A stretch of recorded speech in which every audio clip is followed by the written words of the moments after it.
네, 오늘 은혜 받을 말씀은 고린도 전서 15장 12절에서 20절까지의 말씀입니다. 신약 281쪽입니다.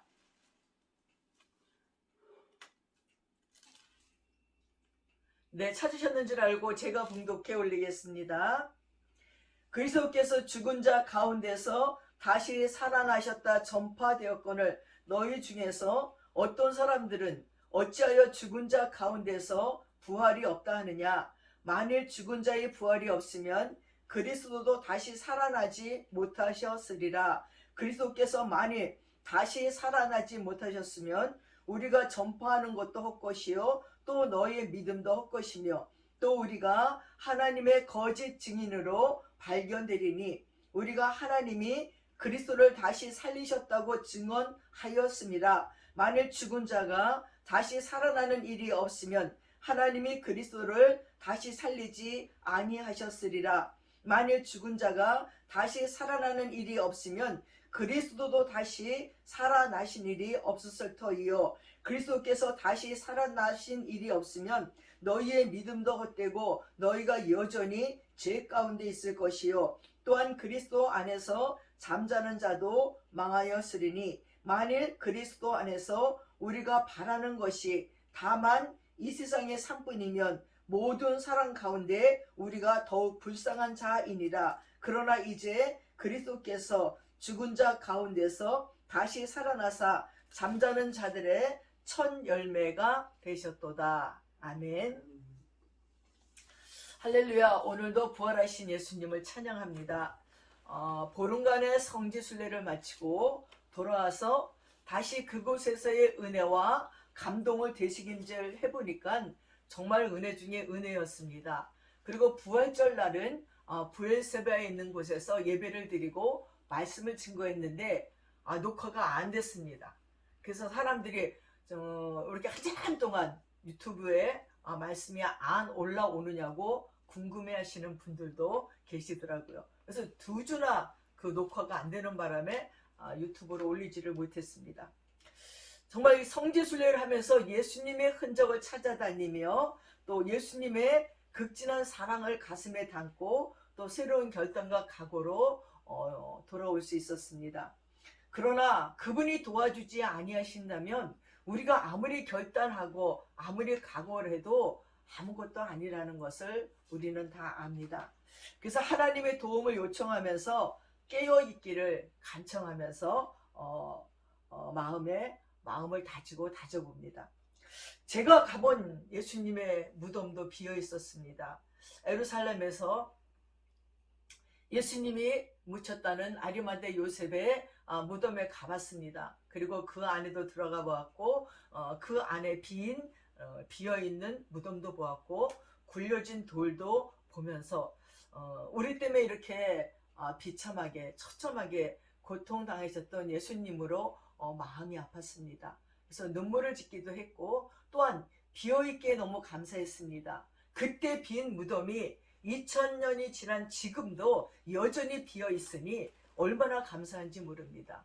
그 무덤에 만약에 예수님이 계셨다면 우리는 어떻게 구원을 받지요? 우리가 갈 곳은 어디지요? 우리가 믿을 곳은 어디지요? 그러나 우리 예수님은 죽음에서 살아나셨다는 것입니다. 그 무덤에서 일어나서 나오셨다는 것입니다. 그래서 그 무덤은 비었다고 예수님은 살아나셨다는 것을 그곳에는 모든 사람들에게 전해주고 이렇게 하나님의 말씀에도 쓰여 있는 것을 볼 때마다 얼마나 감격이고 감동인지 모릅니다. 또한 그렇게 하고 난 후에 우리 주님이 찾아가셨던 마가의 다락방도 가보았고 또 갈릴리 호숫가에서 베드로 수의교회도 가봤습니다. 수의권 교회에 가보니까 그 바위가 있잖아요. 예수님이 베드로야 이리 와라. 그리고 고기를 구워주시면서 네가 나를 사랑하느냐, 네가 나를 사랑하느냐, 네가 나를 사랑하느냐 3번 물었던 그 갈릴리 호숫가에 베드로 수의권 교회에 가서는 정말 감동이었습니다. 갈릴리 호수의 그 고즈넉함과 아주 그 아름다운 모습으로 모두 가슴이 뭉클했고 지금 주님이 나에게 오셔서도 나에게 그렇게 물을 것 같은 아주 그 갈릴리 호수의 그냥 그 넓은 곳에 그 파도도 없는 그 호수를 바라보면서 우리는 마냥 갈릴리 호수를 바라보며 주님의 음성을 마음속으로 들으면서 서 있을 수 있었습니다. 자, 여러분, 사람이 죽었다가 다시 살아날 수 있을까요? 이 질문은 인류 역사가 시작된 이래로 모든 사람들이 반드시 한 번은 물어보는 질문입니다. 그리고 이 질문에 대해서는 어떤 종교도 철학도 시원스럽게 대답해 줄 수가 없습니다. 그러나 지금부터 2000년 전 동정녀 마리아를 통해서 이 땅에 태어나신 우리 예수님께서는 친히 그의 삶과 죽음과 부활을 통해서 이 오랜 질문에 대해서 구름 한 점 없는 맑은 하늘처럼 시원스럽게 대답해 주셨습니다. 그 첫 번째가 예수님의 빈 무덤입니다. 예수님께서는 그의 나이 33살에 유대인들과 로마의 총독에 의해서 갈보리 십자가에서 공개 처형을 당했습니다. 우리가 거기서 종료주일날 행진을 했어요. 백박의 교회에서부터 시작해서 저희들은 막 11시 반부터 갔습니다. 11시부터 낸 줄 알고 막 거기를 찾아서 막 떼약볕에 땀을 흘리면서 찾아갔더니 사람들이 그 종려가지를 들고 뭐 여기저기 웅성웅성 모여서 뭐 찬양도 하고 또 많이 이렇게 막 군악대 같이 막 여학생들이 남학생들이 이렇게 옷을 똑같이 입고 이제 북을 들고 뭐 행진할 준비들을 하고 막 그렇게 서성이고 있는 것이 우리는 언제쯤 가나 하고 여기도 기웃 저기도 기웃 했더니 2시쯤 되니까 미사를 드리더라고요. 거기가 거기서 이제 제일 수장이 되시는 그 이제 뭐 신부님인지 뭐 이제 그분들이 오셔가지고 수도사들과 또 신부님들과 또 막 이런 분들이 쫙 오셔갖고 이제 함께 미사를 드리고 그리고 그때부터 이제 백박의 교회를 나와서 이제 막 그 예루살렘 성을 향하여서 행진을 하는데 막 그냥 온 세계 사람들이 모였더라고요. 종려나무 가지를 흔드시면서 노래를 부르면서 춤을 추면서 그냥 그 언덕을 내려가서 예루살렘 성으로 가서 예루살렘 또 곳곳마다 예수님이 고난당했던 또 그곳을 함께 이렇게 돌면서 그들이 그 첫 번째가 바로 빌라도 총독에게 이제 사형 선고를 받았던 그곳에도 교회가 세워졌더라고요.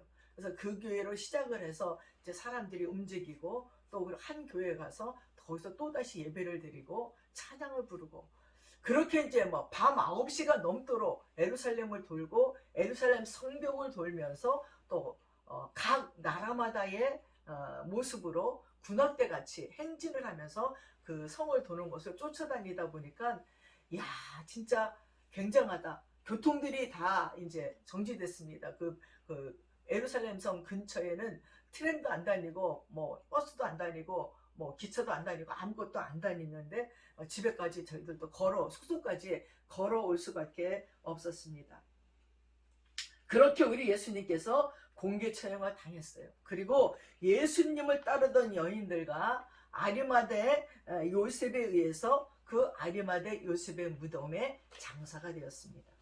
그러나 장사한 지 3일 만에 막달라 마리아와 요한나와 야고보의 어머니 마리아와 함께한 다른 여인들이 새벽 일찍 예수님의 시체에 이제 3일이 지나가니 냄새가 날지도 몰라 부패되느냐고 그래서 향유를 바르기 위해서 무덤에 갔을 때 큰 지진이 일어나는 거예요. 그리고 주님의 천사가 하늘에서부터 내려와서 돌을 굴려내고 그 위에 낫고 파수하던 이들은 혼비백산에서 도망을 치고 말았습니다. 이게 무슨 일이야? 막 지진이 일어나니까 이게 땅이 꺼지는구나. 막 그러면서 막 그 돌무덤이 막 천사들에서 이렇게 막 움직여지니 얼마나 무섭겠습니까? 그렇게 파수꾼들은 도망을 가고 그 찬란한 옷을 입은 천사는 여인들에게 예수님이 부활했다는 소식을 전해줬습니다.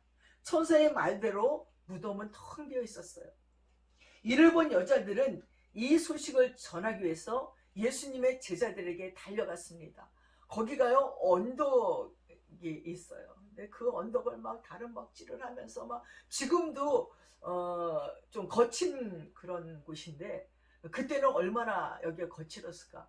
이스라엘 예루살렘 뭐 이스라엘 전체는 돌이 너무나 많다. 거의 다 돌산이에요. 사막이니까. 돌이 얼마나 많은지. 가로수길에다도 우리가 나무들을 세워놓고 그 밑에 우리는 잔잔한 꽃들을 심는데, 여기는 나무를 세워놓고 그 밑에 돌멩이를 다 깔아놨어요. 그래서 야, 여기는 돌이 많으니까 돌을 저기다 까는구나. 그 아주 돌이 곳곳마다 너무 많아서 우리가 성경에 보면 돌을 들어 던졌더라, 뭐 계속 돌을 들어 던졌다는 얘기가, 뭐 어디에나 돌이 있어요. 우리는 돌 하나 찾으려면 찾을 길이 없죠. 다 아스팔트 길이라서. 근데 거기는 곳곳마다 돌들이 쌓여 있는 것을 볼 수가 있습니다. 그런 돌짝밭 같은 곳을 막 여인들이 뛰어서 베드로와 요한에게 이 소식을 알립니다. 그랬더니 그들이 달려와서 무덤을 들어가 봅니다. 과연 예수님의 시체는 없어졌고 그의 입으셨던 세마포만 잘 개켜져 있었습니다. 이것을 본 후 그들은 돌아갔고 막달라 마리아만 무덤 문 앞에 앉아서 울고 있는 거예요. 예수님 도대체 어디로 가신 거예요? 시체라도 봤으면 안심이 되는데 시체도 없으니까 이 마리아가, 예수님의 사랑하는 마음이 극진한 마리아가 너무나 마음이 아파서 그곳에서 슬퍼 울고 있습니다. 예수님의 시체를 옮겼으면 있는 곳을 알게 되려고 뒤에서 누가 마리아야 하는데, 그분이 예수님인지도 모르고 당신이 예수님의 시체를 옮겼으면 그 시체 옮긴 곳을 가르쳐 주세요. 이 막달라 마리아의 슬픔을 잠시 느껴볼 적에 우리는 인생을 살면서 잃어버리는 것에 대한 얼마나 큰 안타까움이 있는지 몰라요. 특별히 사랑하는 자를 잃어버리는 상실감은 어디다 표현할 수가 없습니다. 근데 참 이상한 것은 늘상 사랑하는 자들에게 아픔을 겪습니다. 사랑하는 자들을 잃어버리는 고통 때문에 우리는 슬퍼하는 일들이 너무나 많이 있습니다.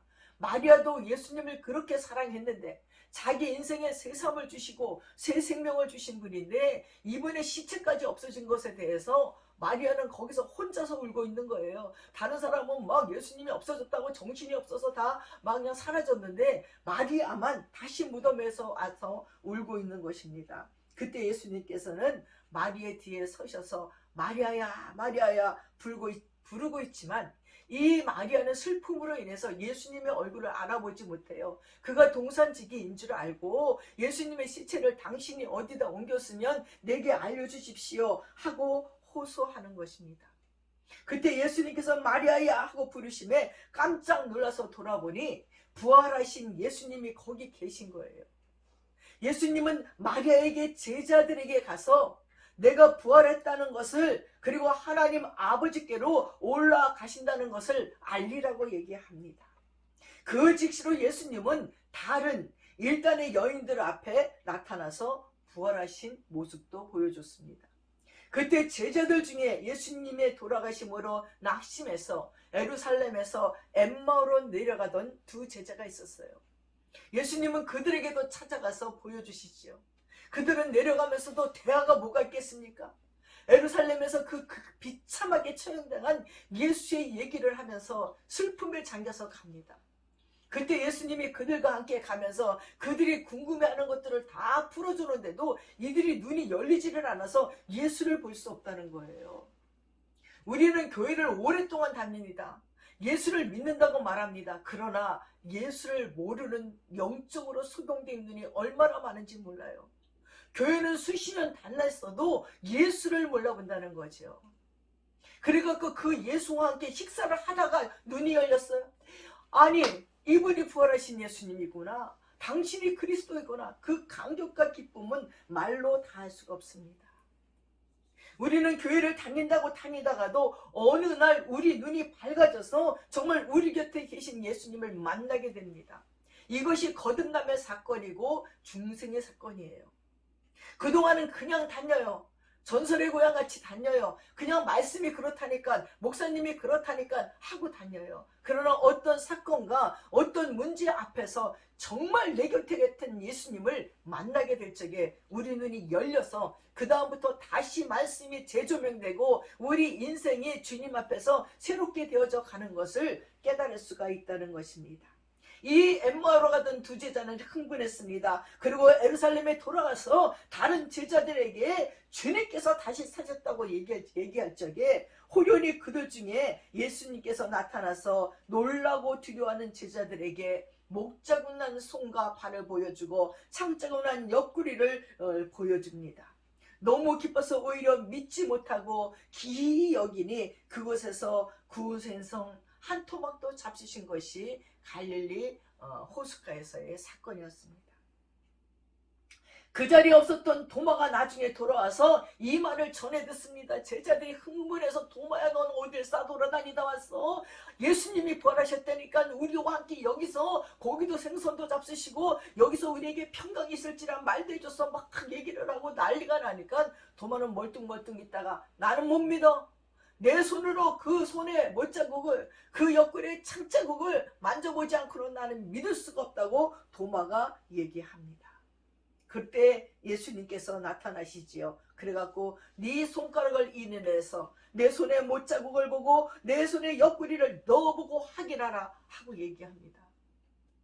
그때 도마가 얼마나 무안했겠을까? 얼마나 놀랐을까요? 당신은 나의 주님이십니다.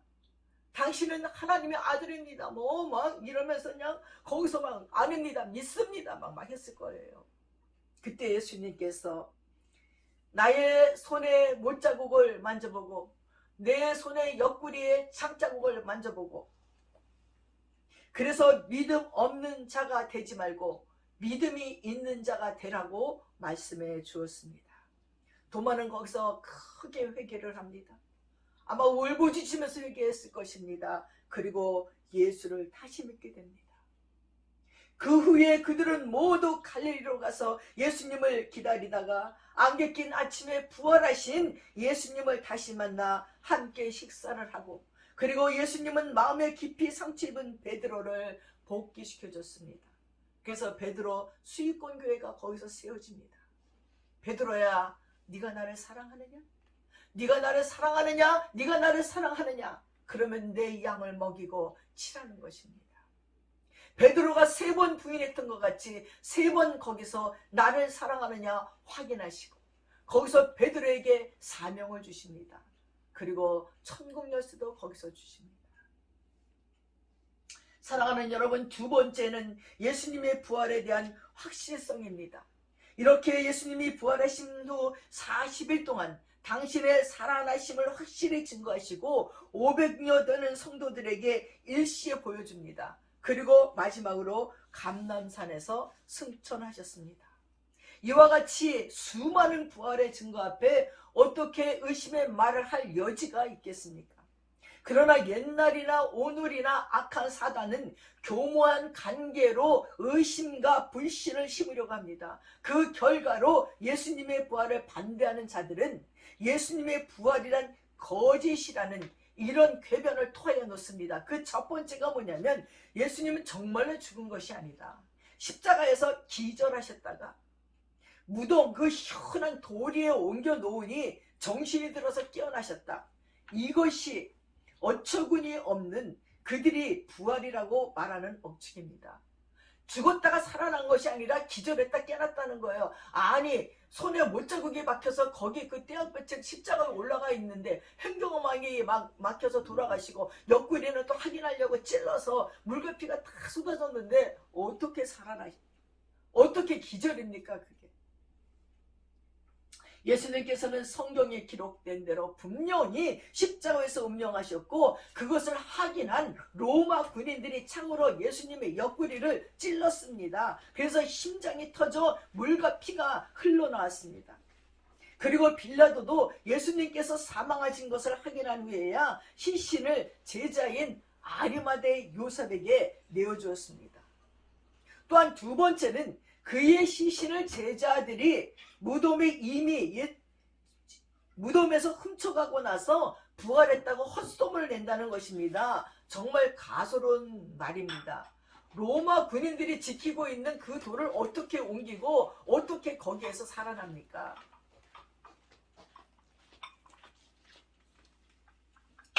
세 번째는 최강의 로마 정예군들이 지키는 무덤에 이미 예수님을 버리고 다 도망쳤던 제자들이 다시 모여와서 로마 군인들과 일전을 벌여서 싸우고 이겨서 시신을 빼앗아갔다는 거예요. 아니 이게 말이 됩니까?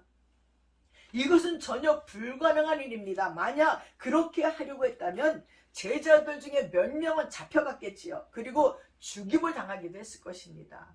그러나 마가 요한의 다락방에는 제자들 중에 단 한 사람도 탈락함이 없이 다 참석했다는 것을 보면 그러한 일은 없었던 것입니다. 그뿐이 아니라 만에 하나 죽은 시신을 훔쳐갔다고 가정할지라도 죽으신 것을 분명히 알면서도 살아났다고 거짓말을 하고 그 거짓을 위해서 제자 중 단 한 분도 예외 없이 순교를 할 수 있다는 것은 말도 안 되는 소리지요. 여러분, 예수님의 제자들은 다 순교했어요. 바티칸에 가보면, 바티칸 그 박물관 입구에 딱 들어가면 12명의 예수님의 제자들의 성상이 쫙 있어요.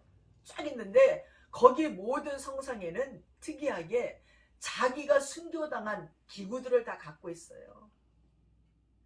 살을 껍질을 벗겨서 죽인 자는 껍질을 이렇게 들고 있고요. 뜨거운 쇠철판에다가 양쪽 쇠철판에다 가운데 제자들을 주고 샌드위치처럼 눌려 죽였어요. 태워 죽인 거죠. 거꾸로 매달려 죽은 건 거꾸로 십자가를 갖고 있고요. 뭐 자기가 죽었던 그 비참한 그 기구들을 다 갖고 있는 성상들이 있는데, 만약에 예수님이 부활했다는 것을 그들이 훔쳐갔다면 그 예수를 왜 믿습니까? 부활하지도 않은 예수, 인간과 똑같이 죽고 끝나버린 예수 때문에 순교할 일이 뭐 있습니까? 베드로처럼 이제 고기나 잡으러 가자 했으면 고기나 잡으면서 남은 여생들을 업으로 살든지 자기 업으로 살았을 것입니다. 그러나 아닙니다. 예수님의 제자 12명은 다 순교했습니다. 하물며 예수님의 력군을 찔렀던 로마 군인도 회개하고 전도자가 됐습니다. 그리고 그의 딸도 순교했습니다. 그러니 예수님의 시체를 훔쳐갔다는 것은 거짓말인 것입니다. 세 번째는 예수님께서 실제로 부활하시지 않았는데도 예수님을 너무도 흠모하고 사랑한 나머지 제자들이 집단 히스테리를 일으켜서, 그러니까 정신병에 걸려서 예수님이 부활하신 것처럼 환상을 보았다는 거예요. 이거야말로 마귀가 꾸며낸 거짓의 절정입니다. 인류 역사상 그 많은 사람들이 그렇게 장시간 동안 동시다발로 집단 히스테리를 일으켜 거짓된 환상을 본 적은 없었으니까요. 그런 환상을 본 정신적인 박약자들이 인류의 역사를 뒤집어 놓는 위대한 신앙혁명을 가져올 수 있다는 것은 더더욱 없습니다. 마귀가 예수님께서 부활하신 증거를 아무리 뒤엎으려고 해도 이는 너무나 엄연한 사실이므로 부인할 수가 없는 거예요. 예수 그리스도는 성경대로 십자가 위에서 죽으셨고 장사 지낸 바 되었다가 성경대로 3일 만에 부활하셨습니다. 세 번째, 우리는 예수님의 부활이 우리에게 주는 의미가 뭔지 보겠습니다. 그러면 예수님의 부활은 우리들에게 무슨 의미가 있을까요? 첫째로 예수님의 부활은 인간의 생명이 이 세상의 삶에서 끝나는 것이 아니라는 사실을 증명한 것입니다. 인간은 하나님의 형상과 모형대로 지음을 받아 영원히 육체 속에 거하는 존재로서 육체의 장막을 벗어날 때 믿는 자는 천국에, 믿지 않는 자는 지옥에 간다는 사실을 확실히 보여주는 그런 사건입니다. 두 번째는 예수님의 부활을 통해서 죽은 자의 부활을 가져오신 천지를 창조하신 아버지 하나님이 살아계시다는 것이 역사적으로 증명이 되고 인간의 경험 속에서 증명된다는 것입니다. 셋째로는 예수님의 부활은 예수님께서 십자가 위에서 흘리신 죄사함의 보혈을 하나님께서 기쁘게 받으셨다는 증거로서 이제 그 피를 믿는 자는 남녀노소 빈부 귀천을 불문하고 모두 죄사함과 구원을 얻게 되었다는 사실을 의미하는 것입니다. 이게 복음인 것입니다. 구원받는 데는 빈부 귀천이 없다는 거예요. 돈이 많고 적고 학력이 높고 작고 아무 상관이 없습니다. 우리 예수 그리스도가 십자가에서 죽으시고 부활하신 사건은 죄 가운데 있었던 우리들의 모든 죄가 탕감되고 우리를 의롭다 하시기 위하여서 부활하셔서 우리를 천국으로 인도하시는 통로가 됐습니다. 네 번째는 이제 누구든지 예수 믿으면 그 은혜로 말미암아 죄에서 용서받은 의인이 되어서 하나님의 성령을 받고 천국 백성이 된다는 거예요. 사랑하는 여러분, 누구든지 예수를 믿으면 그 예수님을 믿는 것이 근데 쉽지는 않더라고요. 구원은 믿음은 선물이라고 했는데 선물로 주어져야 돼요. 내가 아무리 용을 써도 믿어지지 않는 건 어쩔 수 없어요. 그러나 믿고자 애를 쓰면서 하나님의 말씀을 상고하고 기도하면 때가 이르면 하나님께서 우리 마음속에 들어오셔서 믿어지지 않는 모든 것들을 믿어지게 하시더라고요. 사건을 주시고 하나님이 이벤트를 만드셔서 그 아무것도 아닌 것 같은 문제로 말미암아서 하나님께 매달리게 되고 하나님이라는 존재를 예수가 나를 위해서 십자가에 죽으셨다는 것을 깨닫게 되고 내 안에서 그 증거로 말미암아 끊임없이 울고 눈물을 흘리며 참여하며 전에는 아무렇지도 않게 지었던 죄가 너무나 끔찍하게 느껴지고 너무나 가슴이 아파 잠잘 수 없고 먹을 수 없어 하나님 앞에 회개케 하는 것이 바로 하나님의 선물인 것입니다. 다섯째로 아담 이후에 인류를 지배하고 우리들을 도둑질하고 죽이고 멸망시켰던 마귀가 십자가의 싸움에서 완전히 패전했습니다. 그 모든 정사와 권세를 빼앗겨버렸고 그 무장이 해제되었다는 것을 증명하는 것입니다. 단테가 쓰신 신곡이라는 책에 보면 예수님이 십자가에서 죽을 적에 이 마귀가 좋아가지고 마귀 쫄병도 같게 잔치를 벌이더라고요. 야, 드디어 우리의 적이 죽었어. 예수가 하나님의 아들이 십자가에서 끝났어. 이제 우리 세상이야. 그러고 막 지옥에 가서 잔치를 벌이고 있는데 아니 갑자기 지옥문이 쾅쾅 열리면서 예수님이 오시는 소리가 펑펑 완전히 지진이 나고 난리가 났어. 그리고 막 그 지옥 안에 있던 모든 자들을 왕들과 귀족들과 제사장들과 예수 천지들을 다 끌고 나오니까 마귀가 놀래서 막 명령 다 문들을 잠궈라. 문들을 견고히 지켜라. 예수가 온다. 문을 잠궈라. 죽었다고 생각했는데 이겼다고 생각했는데 완전 패배예요. 쿵쿵거리고 오는 예수님의 지진 소리에 지옥문이 흔들리고 그리고 아무리 잠그려고 마귀가 했어도 지옥문들이 활짝활짝 다 열리고 그 지옥에 있는 모든 자들을 끌고 나오시는 예수님의 모습이 단테의 신곡에서 쓰여있는 걸 보며 얼마나 통쾌했는지요. 바로 이겁니다. 마귀는 예수를 어떻게든지 죽이기를 원했지만 그래서 자기가 이겼는지를 알았지만 예수님께서는 마귀를 이기시고 사망과 음부의 모든 권세를 이기시고 천국과 영생의 길을 활짝 열어놓으셔서 부활하셨습니다. 놀라운 은혜입니다. 마지막으로 예수님의 재림의 약속과 믿는 자들이 부활할 것에 대한 희망이 영원히 보장된다는 거예요. 부활 승천하셔서 하나님의 보좌 우편에 앉아 계신 예수님은 불온 장래에 우리를 데리러 오신대요. 그분은 하늘로 올라가시면서 너희가 본 그대로 내가 다시 오리라. 내가 가서 너희가 거할 처소를 마련하리라. 지금도 우리의 거할 처소를 마련하고 계신 주님이라는 것입니다. 우리는 이 땅에 살다가 후련히 이 땅을 떠날 수 있습니다. 이 땅에 정이 너무나 많이 들어서 두고 갈 수 없을 것 같아도 이 땅을 떠난 모든 자들은 다시 오겠다고 하는 자들이 없더라고요. 우리는 병으로 갈 수 있고 교통사고로 갈 수 있고 여러 가지 재해로 갈 수 있고 여러 가지 불행한 사건으로 우리들의 생명을 잃고 갈 수 있지만 간 그 다음에는 우리 게 아니에요. 그 다음에는 우리 주님께서 천국을 준비해 놓았대요. 우리가 거할 처소를 준비하셔서 우리는 그 처소로 가는 겁니다. 영생을 누리며 사는 곳으로 가는 겁니다. 죽음이 없고 눈물이 없고 병듦이 없는 곳으로 가서 영생토로 가서 살 수 있는 것이 우리들에게 준비되어 있다는 것입니다.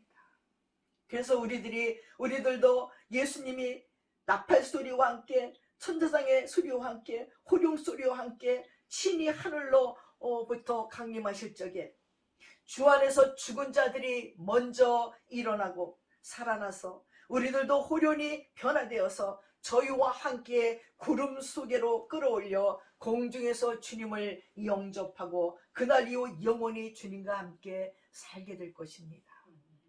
예수를 믿는 자들은 이것이 가장 큰 소망인데 정말 이런 꿈도 많이 꿔요. 저도 한참 예수님을 사모하며 꿈꿀 적에 나는 예수님이 오실 때 어떻게 보나, 미국이면은 밤이고 그리고 우리는 낮이고, 아니 어떻게 보지? 내 꿈을 꿨는데 세상에, 온 세상의 하늘을 다 볼 수 있어.